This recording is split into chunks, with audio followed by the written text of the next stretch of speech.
All right, everyone. Welcome once again to the Faces of Business. I'm your host, Damon Pistolka. We've got a special episode today.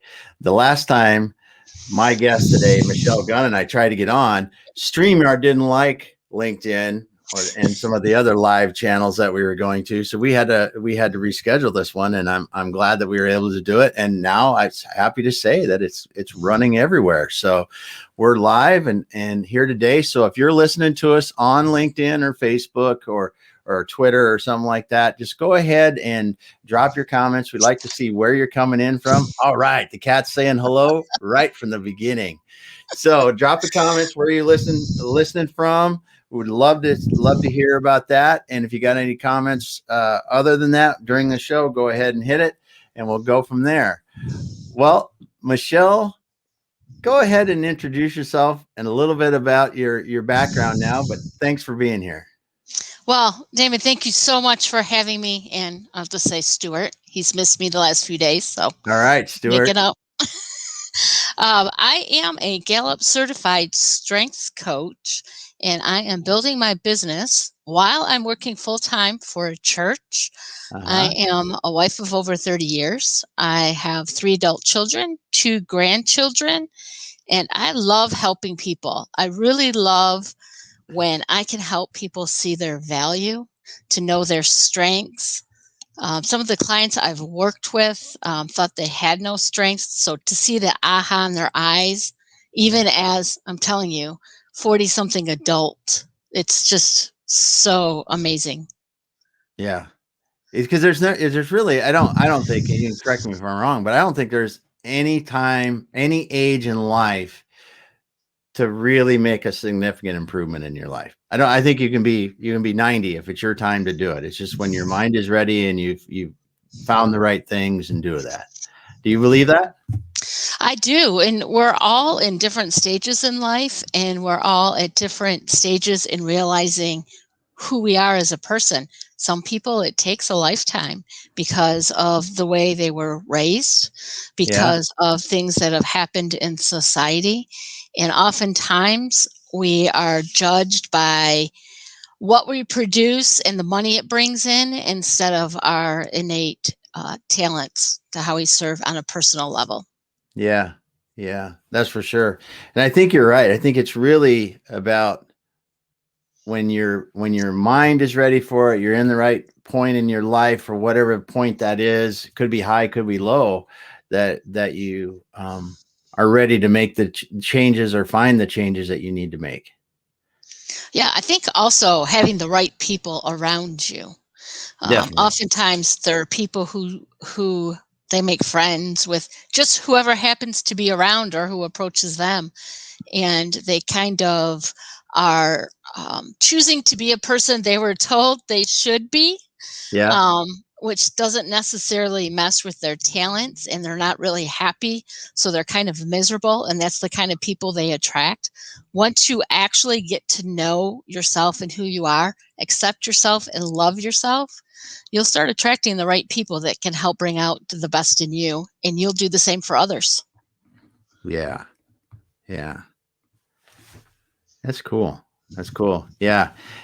So we were going to talk about today about becoming the real you. So now you help people do this to figure out what their innate talents are.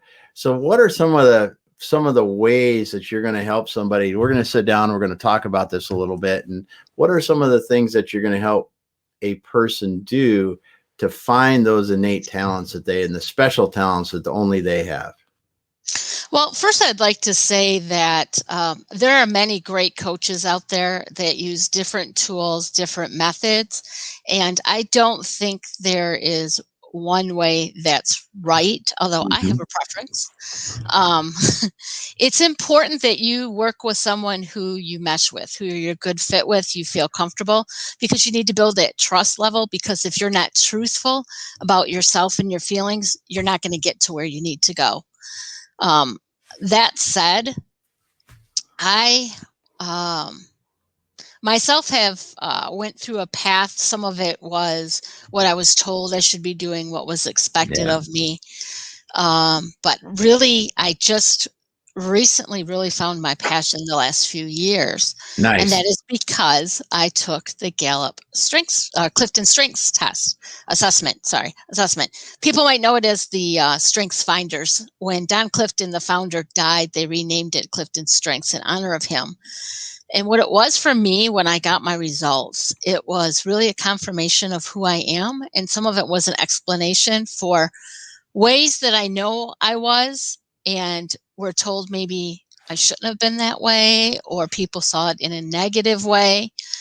And I'm really learning how to embrace my talents. So I like to help people with that. Once I find somebody that we see that we're a good fit, we of course want to discuss what their goals are, what their dreams are, what they're trying to accomplish, because I want to make sure that I can help them get to where they need to go. And if Hmm. there's other issues, sometimes we deal with past hurts, family issues that really maybe Yeah. counseling or therapy needs to address. Yep. That needs to be dealt with first. But once we can do that, I really love to use the Clifton Strengths Assessment because it really points out what is right with people. And then we can build a program from there to see what they need to suit their needs. It's not, I mean, we could do cookie cutter. A lot of people have cookie cutter to get certain results, but coaching is really more individualistic. And you Yeah. can start out with a plan and figure out later that maybe that's not really where you wanted to go. You thought you did, Yeah. but you didn't. Yeah. Yeah. It's interesting that you say that because just something in what I do, helping business owners, build their business, or if they're ready to sell them, we get them to that point, sell them too. But one of the things that we concentrate on when we're building businesses, it are the strengths of the business, because a lot of people talk about, oh, you gotta, work on your weaknesses, and Mm, realistically, your weaknesses are your weaknesses for a reason. right. I'm never going to be a creative writer. It just isn't happening. I can help if somebody else can do a much better job for that than me. But if I know that, at least I think, and I'm kind of paraphrasing the question to you here. So if we at least kind of know our weaknesses and understand them, is that good enough? Or we really need to do this whole trying to fix our weaknesses as much as in the past, anyway, it was preached to us. Well, first of all, who's telling you is it's a weakness? That's the first thing you need to look at, right? Good, Because good, I know in good point. school, right? Yeah, yeah, If somebody's not good at spelling, that's a weakness, and you need to perfect that, right? Or math, but some of us just that's not our talent. That's if we have other people to do that, right? When yeah. you run a business, you don't hire one employee to do everything. You hire Hmm. different people with different skill sets. And Yeah, the great thing about life is that your personal life and your professional life, they're really intertwined. So if yeah, something is out of sync in either, it's going to affect the other. yeah, So it's I like to say instead of weakness, we're taught through our Clifton Strengths. It's a challenge, right? It's not a weakness. It's a challenge. You can overcome challenges, and there are different ways, right? One of the ways you can do it is by hiring somebody else to do it. yeah, That's a challenge that you don't have to do, but you can delegate, hire someone else. There are some things that you can learn to do, and that would be developing a skill. But there are things that you naturally do well that make you happy and enjoy doing it. That's what you should be spending your time doing, yeah, right? yeah, Just think if you went to work, or maybe a lot of times people don't leave the home now and they just work, go yeah, to your down the hall office or upstairs yep, office and work, and you look forward to it. Imagine if everybody looked forward to doing their work. What an amazing place it would be. yeah, yeah. Well, I'm fortunate because I do look forward to my work, but I think that's one of the things that I've learned over the past. It's been about 5 years since I really, and Jeff Graham was the one that first of all just brought it out. He said, "Why do we even worry about your weakness? Don't even think about that. Worry about what you're really good at and be better at it, and be better at it than anybody else, and Mhm. focus on that, and the rest of the stuff will come into play." And as we started teaching business owners more of that approach, it's like, yes, there's basic fundamentals that you have to cover, but the reason why people really want to use you as a coach, or the reason why someone want to do business with a certain business, is probably because of those strengths. And if you're better at them than anybody else, that only helps you. Absolutely. Right. And when I Yeah. got my results, they are some of my top talents. One of them is developing, and that's seeing what people are naturally good at and help them be better at it. Well, that just makes so much sense to me, Yeah. right? Yeah. So That's you cool. do, yeah. That's cool. So as you're doing this now, you're doing this. A lot of people try to do this. They'll stop another job and they'll try to build a practice, and they won't necessarily um they get put full-time effort into it. So you're trying to do both at once. An undertaking. It's an undertaking, and there are issues, of course, because life will get in the way, and you Yeah. have to decide what's more important. Honestly, my husband was I'm going to say the main breadwinner for many years. I stayed home with our children when they were young. We wanted our kids to have a parent at home with them. Yeah. But life happens. He ended up becoming disabled, so now we depend on my income. And Yeah. since I found this path so late in life, Yeah. that's the way I have to do it if I want to follow my passion, right? Yeah. Because Yeah. bills still have to be paid. Yeah. But I think it's an awesome. It's inspirational. It's inspirational because listen. It's you found your path, and then you go, okay. So some people wouldn't go down that path because they're a little bit later in life, but you are, Hmm. which is really cool. And then on top of it, you also have you are the primary breadwinner in this situation now, and it's a double challenge for you to do it. And yet you're going on, so that speaks to the passion that you have to help people. Yes. Well, like you said, you enjoy going to work. I enjoy building my business and helping people. Yeah. So instead of, some people like to go out and garden and other things, this is it for me. So, Yeah, we got Chris Rangel here, and I saw you commented back to him, and we've got Eldrin. Excuse me, I didn't say your name right the first time, Eldrin. But glad to see you. Glad you're listening on LinkedIn. But you're right. It speaks to your passion and the reason and the reason why I think that it just shows how serious you are about really doing this thing. And oh, that's awesome. absolutely. And given the economy, I might not have a choice of whether or not I quit my day job and go full time. We'll see. Yeah, We'll see what yeah. God has planned for me. Well, and that's the thing, it's one of these deals where you have taken the leap, you understand it's your passion, you think it's something that you can truly be good at, and Hmm. that's really you've taken the leap.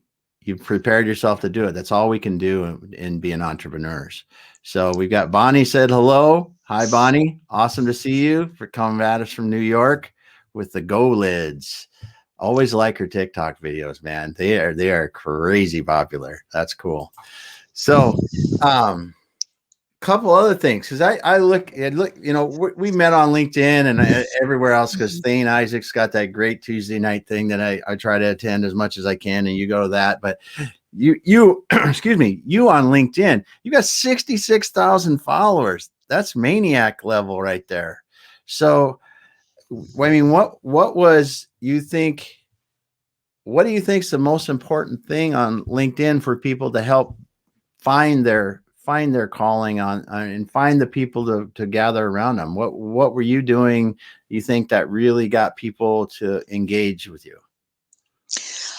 I think the biggest, if we're talking specifically about LinkedIn for me, because when I started really being active in LinkedIn, it was, I think, late February 2020. So my Okay. timing was great because a lot of people were Yep. going virtual Yeah. and Yeah. spending a lot of time. So that in itself helped.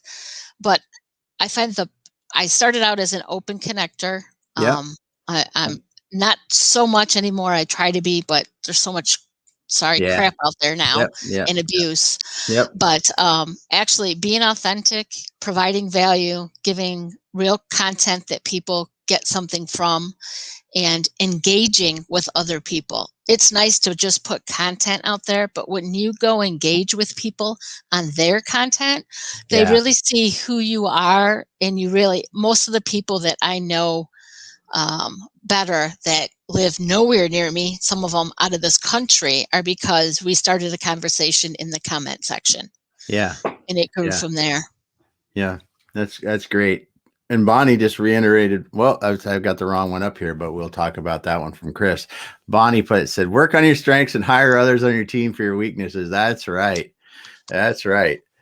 And I'm lucky in our business with my partner, Andrew. He is way good at the stuff that I am horrible at. And, when you got someone that's in your business, you've got 100% trust in, it just makes things so much nicer. And then Chris, it's a nice comment. Yeah, Thanks, Chris. I agree. And then some weaknesses are lack of education, which can be fixed. Yeah, but, I tell you what, the one thing, and this is a sticking point for me. And I'm the one. I mean, hell, I went to college, but I don't necessarily think that college is that important anymore in the whole scheme of things, with the way the world is. For some, yeah, right. Be a doctor, right? I went to school for engineering. Yeah, you got to do something like that, but and like your training and coaching and those kind of things. But there are a lot of really good careers now that technical training can give people a wonderful, wonderful life. That's for sure. Yeah, I have to say, personally, I have a college degree, and it's actually business with a concentration in marketing. And like I said, I stayed home from kids. I got married my last semester of college, and we already knew our priorities would be a family, so I didn't start a career. I did management in retail, fast food mostly, ended up in nonprofit church management. I did some marketing for a church and Catholic school, and now, marketing's in me, so I still do it. I just don't get paid to do it. But there's different levels, different kinds of education. My kids all know I talk about them. They know I tell everybody everything. So Awesome. he was diagnosed with ADHD in 5th grade. And when I started learning about it, he's textbook. I mean, there was a time I was worried the kid couldn't hear. He's sitting in front of the TV watching, and I'm standing behind him, calling him. And he wasn't listening because he was so hyper focused. When it came time for college, we knew it was sink or swim.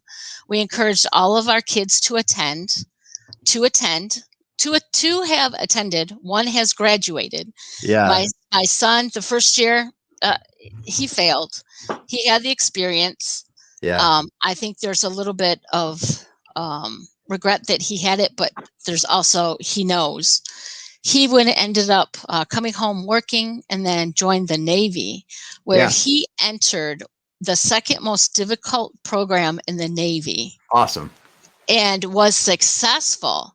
Yeah. But the thing is, if I only knew now then what I know now, my kids would have been raised differently, and he might have had a different outcome, although it came out well. The Navy gave him the discipline and structure that he needed to be successful. And now he's out of the Navy. He's got a great job. He loves it. So as far as education, I agree, but there's different kinds of education. Education doesn't necessarily mean college for everybody. Exactly. I guess that's, you said it much better than I did. That's just one of these things I think that I just really, I'm involved in manufacturing a lot. I really, it's one of my passions. I grew up in it. I love it. I think it's just so cool. And in fact, we got Christina Harrington on here. She's talking about your number of connections. She said, must really be resonating. So from Christina or Chris, I guess I see Christina because it's on her profile, but from Gen Alpha. So cool. But it is really, there are so many careers when you look at outside. The school system says, hey, you should go to college, blah, blah, blah. But I think, in the budget cuts and everything that we see over the last 25 years, there's not the shop programs or the construction programs nearly as much as there used to be.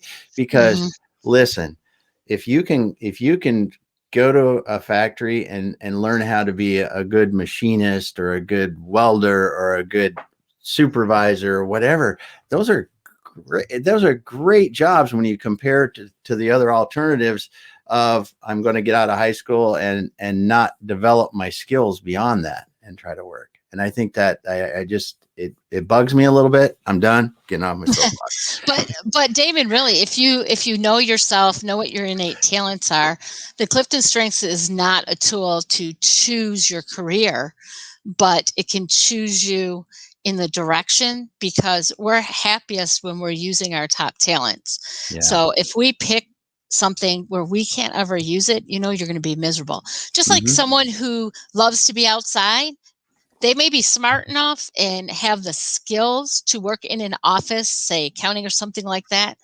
But if they don't like being stuck inside in an office and not moving for 8 hours a day, they're not going to be happy, and they may not be successful. Yeah. Yeah. So then part of what you're doing then is really helping people see where they probably would be the happiest and helping them get there. It's kind of a question, and sort of, or what really is your role in this? Well, there's the thing called, depending on how you pronounce it, right? Either niche or niche, whichever. Yeah. Coaches generally, and I'm right up there, have a hard time pinpointing, because we just want to help everyone. Yeah. I've recently, in my message.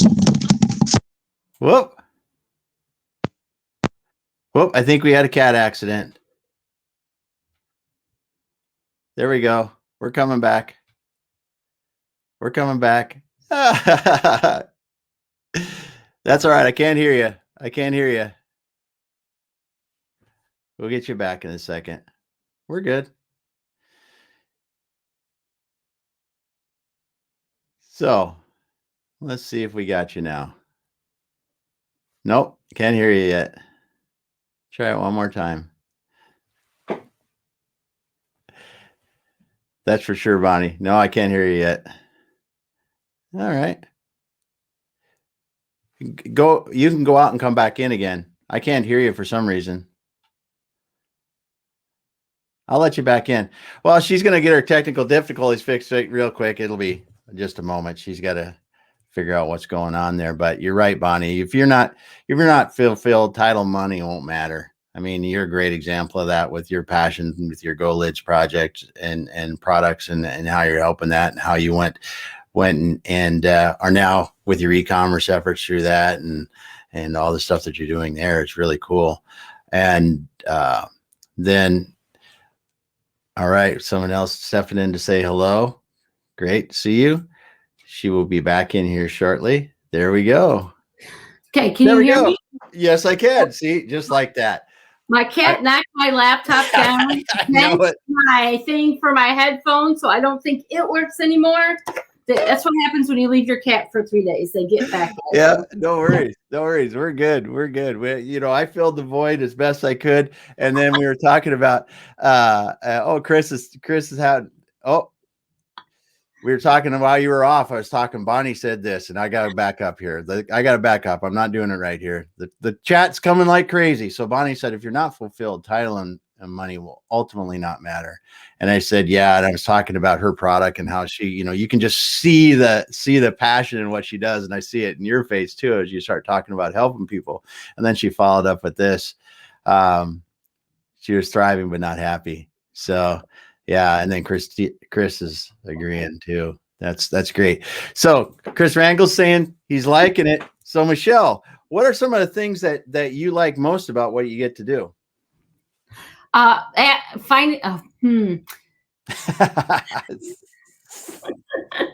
often I'm speechless.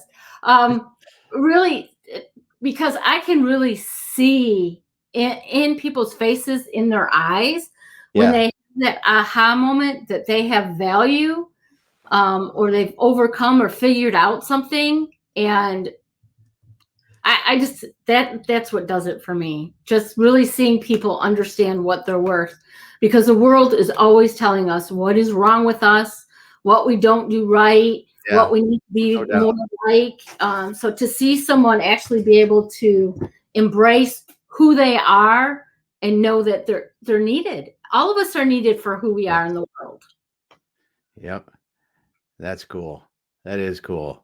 If there's one thing that I miss about leading people in businesses on a daily basis, is to be able to get show people that they all have value, they all have something to add, and it's so much fun, as you said, when that light turns on, and you stop and ask them what they think. Even this is simple sometimes, is asking, what do you think? And they go, well, you really want to know what I think? I said, of course, and it's that engagement in what you get to do and how you get to help people see that in their life, and then turn that on and go forward with it. Right. Because coaching's not about giving people the answers. It's about helping them find the answers within themselves. Yeah, that's a great way to say that. Finding the answers within themselves. I have to write that down. Yeah. So what have been some of your own learnings as you've been doing this? I've learned a lot about myself, of course. One of the things when I was being certified, part of the certification process is coaching people and have them evaluate you, but you don't get to see the evaluation. But so, of course, I had my family members take it, my spouse and my kids, because I want to see what they have anyway. Yeah. And my husband, there's 34 talent themes in the Clifton Strengths, and talent themes are made up of different talents, and they group them together in themes. So his number one, so his strongest strength is my number 34, which is the very last one. So a lot of times we see that in couples, right? That one's strength is lower, more near the bottom of the other significant other's talent, which really, says we need people who are not like us. So that was one thing in a personal application way I learned. I learned that this is what I like to say. My kids, I think, might disagree with me. I think they have. But my number 3 is input, and that's really about gathering information. I am one of those people who will bookmark stuff. I love to have books. I don't read them all, but I have them if I need them. When I find out something new, like when my son was diagnosed with ADHD, I go and research the heck out of it. So I have a lot of information. When I was younger, I had often been told I was nosy. And I know now that's just because I like to have the information. And that's one of the things my kids tell me, I ask way too many questions. I said, you don't ask enough. How can you not know that? So that was a big one. My number 1 is belief, and that's having a core set of values. Most times people who are high in belief have strong connections with family. Family is really important. In my class, when I was getting certified, one lady asked me, she said, my son has belief and he's so hard-headed. He's hard to get to change his mind. And I always thought I wasn't till I really learned more about myself through this process. That, sometimes I'm not as open-minded as I should be. But she said, how should I, address him? And I was still learning. So I said, I don't know, because I have these core values and these core beliefs, and I have input. So I go research it. So if you tell me I'm wrong, I'm going to show you I'm right with the information I have. Yeah. So I didn't, but luckily, since learning more, I've learned that that's not always true. Sometimes we just have, I say, people like me have these beliefs and core values that are really unchanging, and they can change, but it takes a lot to change them. So that's another one. I also learned my number 2 is responsibility, and I have had to learn how to use that as a strength and not a hindrance. Because when we have talents that we're strong in, you're strong in using it as a strength when it gives you near perfect results, when you repeat it over and over to be successful. If you're not being successful with it, it's getting in your way. So you have to look at that. So me with responsibility, if I say I'm going to do something, I'm going to do it. Now, it's not going to necessarily be perfect because I just need to get it done because I said I was going to get it done. The only other side of that is if you ask me to do something, I'm going to say yes. So I have learned I need to say no because I can't do everything. Neither do I have the talent to do everything.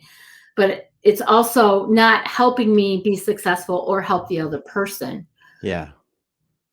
So those are some of the core things. I've learned a lot, but those are some of the things I've learned recently. Yeah, that's cool. Especially like you said, the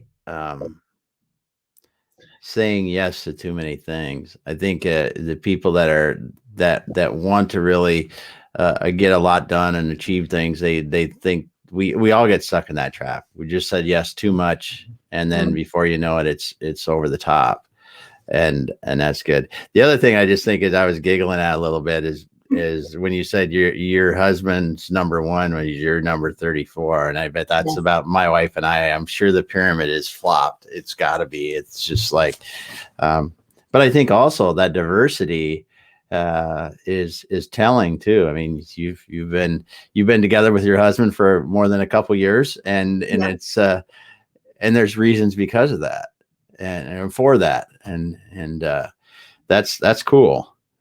The other thing is interesting is gathering information. And I think that's one that it helps you in what you're doing, because when you're helping people as a coach, you are gathering information. You're gathering more and more information to develop, to understand, and then be able to come back and return the help for those people.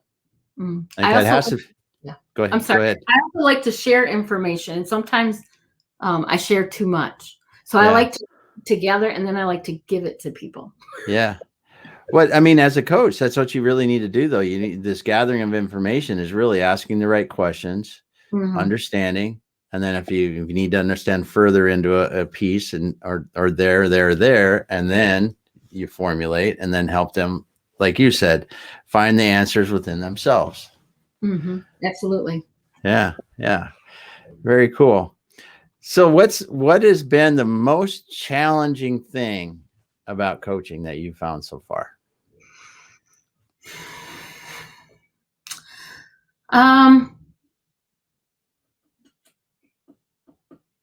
I guess the most challenging thing about coaching would be the business aspect of it, right? And I've always had a hard time, let's say, closing the deal because I want to help people. So actually not being taken advantage of and letting people know my own value, what I'm worth. So that's really not a coaching issue. It's really a business development issue, I guess. Yeah. I think it's common. I have the same problem. Not problem, really. It's a challenge. It's not a problem. It's just a challenge. It's because you like to help people. And that overlaps to where business needs a business decision to be made, and you go beyond that because you want to help somebody, and that's I think that's natural in a lot of people that are passionate about what they do. I honestly do, and I think that it is, and there will be some people that will take advantage, and there will be others that if you just say this is where the helping stops and the business has to start so I can continue helping. I think it's a good way to segue, and it's people understand. And if people don't understand at a certain point, and this is the other thing that I've learned over the years, is like, if they don't understand and they just keep taking, you probably it's just not worth your time. It's not fit. Yeah. Not a good fit. There you go. Not a good fit. See, I don't use the right words, and you helped that a lot. Awesome. So when we're talking about the coaching, and what are some of the most common things that you see that people are really struggling with? It's like, I just, and they come and they're like, what is it? Is it they get to a point in their life and they just don't know why they're doing what they're doing? Is it that they not happy in there. And I know some of this, I'm trying to not be into the counseling, but then the coaching part of it in their career, what they're trying to find in their life. What do you think people have? Really, is it that we've been told something and they were brought up that you're a great figure skater, so you should be a figure skater, and you should go to blah blah blah blah blah, and then they wake up one day as a mid-20s figure skater, and they're spending 60 hours a week doing this, and they hate their life? Is that what we see, or what do you usually see?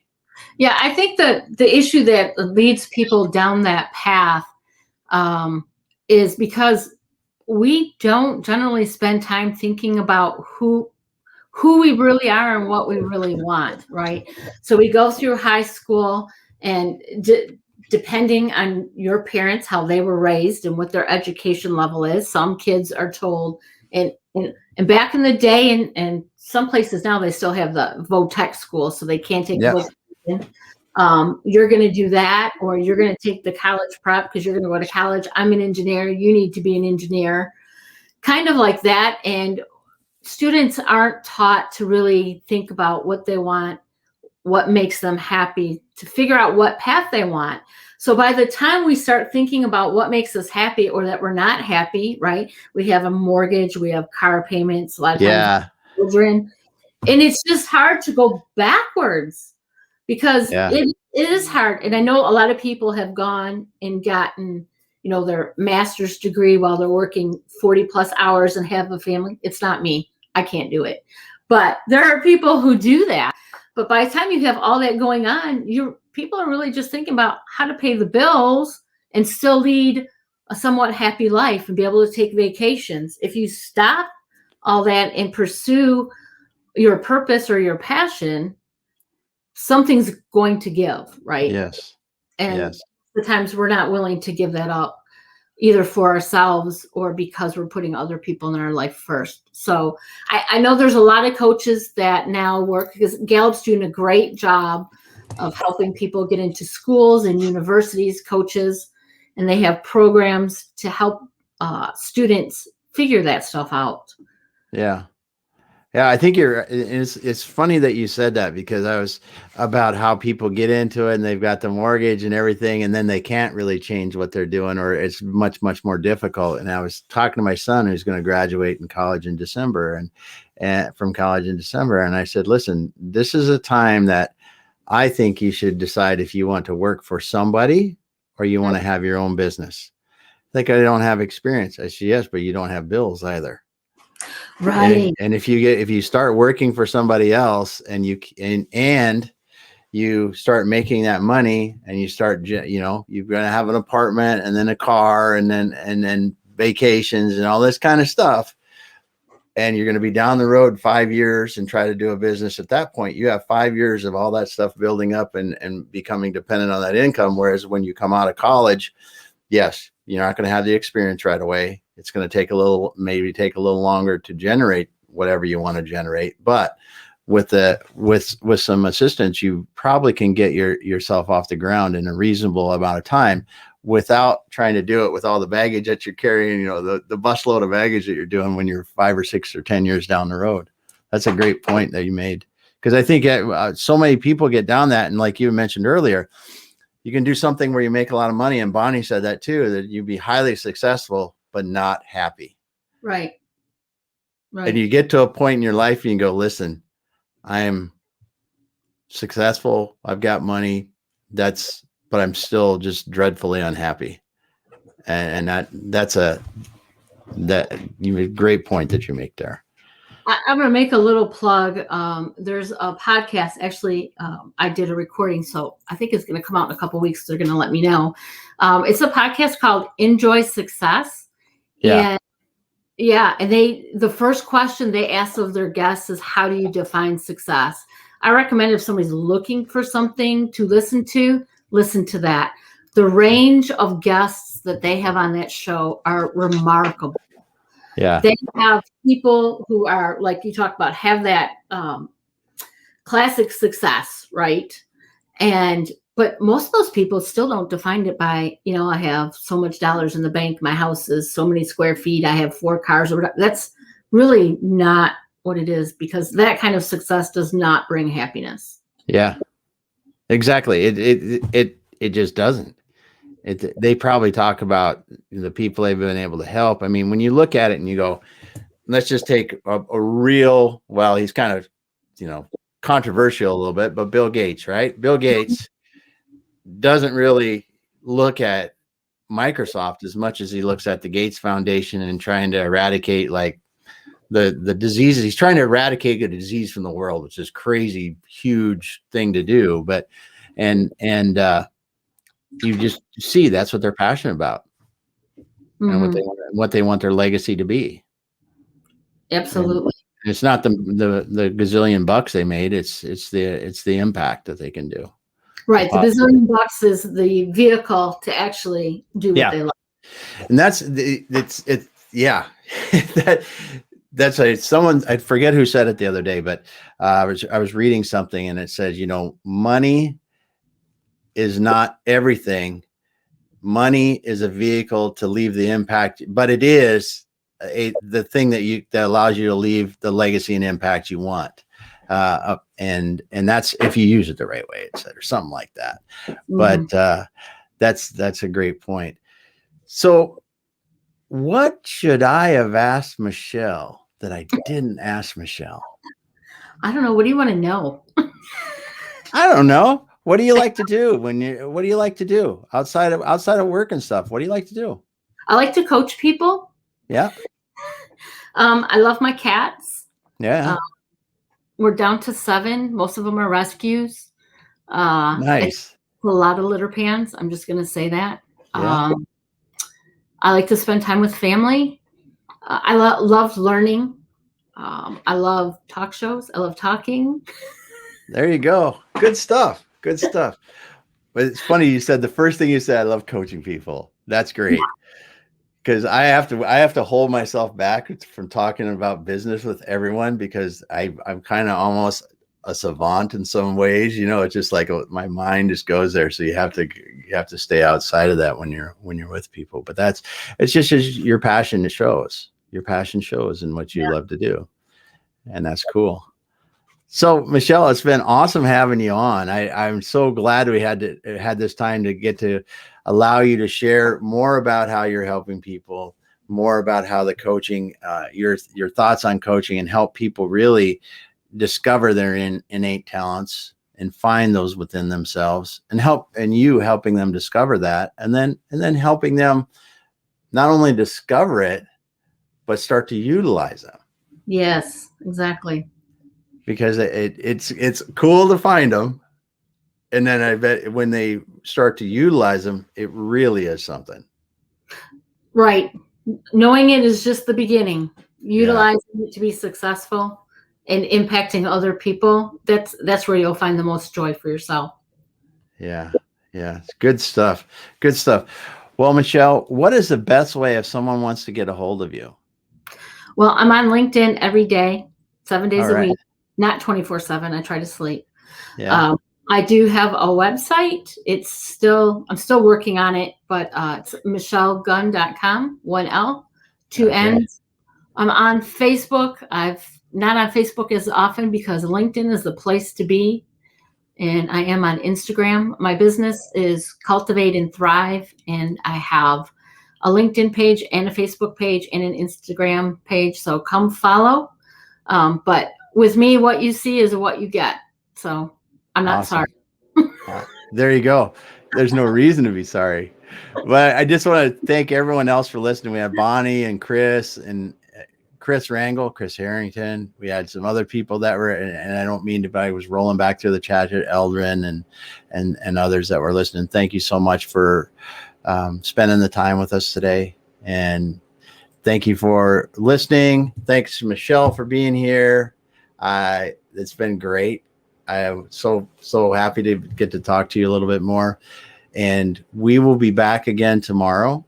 And as I usually do, I completely blanked who's going to be on tomorrow. I don't know. My mind just does this every time. I remembered you yesterday because it was a special episode, but I can't remember who I have on tomorrow. But I know it will be somebody interesting. I do know that. You need to make a sticky note and put it on your computer when you do this. You have it right there. That probably would be, if I was organized, I probably would do that.